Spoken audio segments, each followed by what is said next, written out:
what do you guys see going on in 2021? Like with this movement, it's blowing up because of, the world pandemic, right?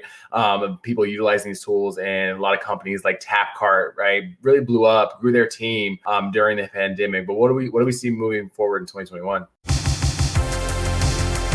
Yeah, I think one obvious thing is just like individuals like Miriam and Nicholas, they're building on better and better tools for the future, right? Essentially to solve for more and more edge cases overall. So I think, it's really good to see that in the next 1, 2, and 3 years, the tools overall just become more solid and have more use cases overall, right? I think one thing that I would love to see is essentially more education awareness around that, not only in startup land, but also, as we recently discussed in SMBs and organizations. And, to Miriam's earlier point, in many instances, this is like a, bottom up approach where you essentially have individuals, introducing new tools to an organization.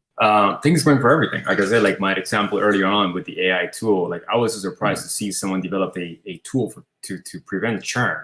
Right, that is going to cost me $50 a month, that is going to identify who my customers are that are leaving. I was like, what? And now everyone's realizing if we just teach people how to use the interface, right, we get more creative. We're able to explore more and more tools. And now, people such as you, Miriam, that can code things and figure out, okay, well, if I give people this tool, they'll be able to do X. So now you got a bunch of people that can figure out other expertises and other things that they do, AI, data science, and and code these types of tools that can now enable more and more people, more and more founders, more and more startups to get started, or to fix certain issues. Just like it happens a lot that a lot of the successful startups, they come out to fix like a particular problem in the SaaS world. Nobody hears about it. They raise millions and they can be acquired early on because they find something that a big company has and they're able to fix it, right? So I think with that in mind, now if you can just bring other things that you wouldn't think before, right? Now going to AI, right? And then VR, XR, who knows what's coming.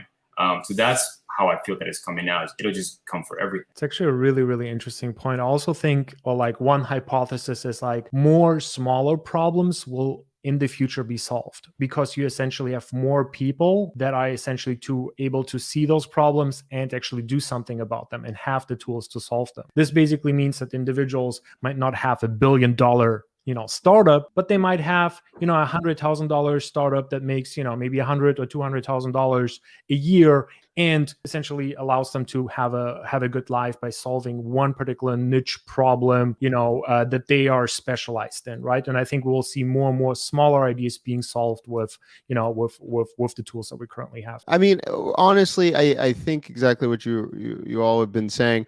I think it's going to be internal tools this year, a lot of smaller, very specific problems. For example, like I was talking to my wife and she was talking about these flash games for women. Like I didn't understand like doll making games. I didn't understand how big the underworld of doll making was, but it was just talking about flash games gone, right? And there was now a no-code platform, how you make your own doll game. Now in the entire subreddit, everyone's like, no, you can only use C++.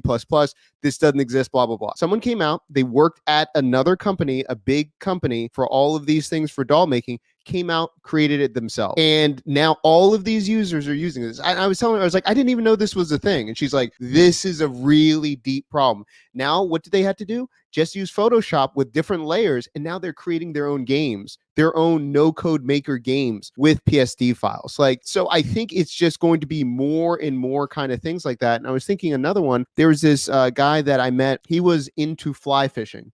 Didn't think about it. And he was talking about all of these fly fishing groups are still using these like outdated message boards. They look like GeoCities, all this craziness. And he just brings it and creates Glide community. So he uses Glide app. Now he makes communities. They're ecstatic. They think this is the best thing in the world. And he made it in like 15 minutes. So I think that's going to be huge. And the last thing I would say is fundamentally teaching ones how to use APIs. And just what that's going to do for no code and all these things.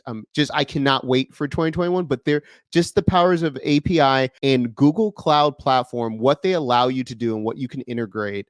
I can't wait for the rest of this year. I was actually going to say exactly the same what Eddie said. In the end, more niche community, more niche startups coming out, and really I believe the long tail of startups is just going to explode, and there's going to be probably 100x more startups. Doesn't necessarily have to be venture-backed startups. And also what I believe is going to happen is we're going to see probably 10x or 100x more tools, no-code tools, because every day on Product Hunt, it seems that there is a tool launching. We're going to see more power in the existing tools, more VC funding into the tools, but also more VC funding into no-code platforms, like companies which are built on the no-code tools. So in general, I do believe that that space is really growing. There is more and more awareness and interest in the space, and just people just even getting to know that you can build a thing, website and the web app, especially without any code. That is something that that is just happening and is gonna go to kind of mainstream. I will say, as this is 2021, probably going to be about NFT, right? Is that how 2021 is all about?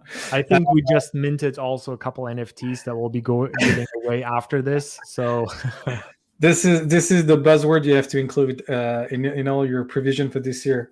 I think you're all very correct. On the enterprise world, really, this is probably where the money is, and probably where the things to explore is. If you looked at tools like Retool and their usage, like, we don't really hear about them because it's not very sexy to make a connection to an Access database for your own internal use. It doesn't generate as much money as, like, I'm a solo entrepreneur making my own business. Those tools exist. Those tools are empowering other people inside the companies. And as Doc said, I think the education around this, where you can be your own advocate in your own community, that will be interesting. When you were the first person that knew how to make website in your high school, in your village, in your local organization, you were the god that was like making website for everybody. And now you have the power to do this with making mobile apps and educated others as well, and passing this knowledge. And certainly you will have more people empowered to build stuff. And on this, I think the good sign was probably what happened to MakerPad as a community space and education space.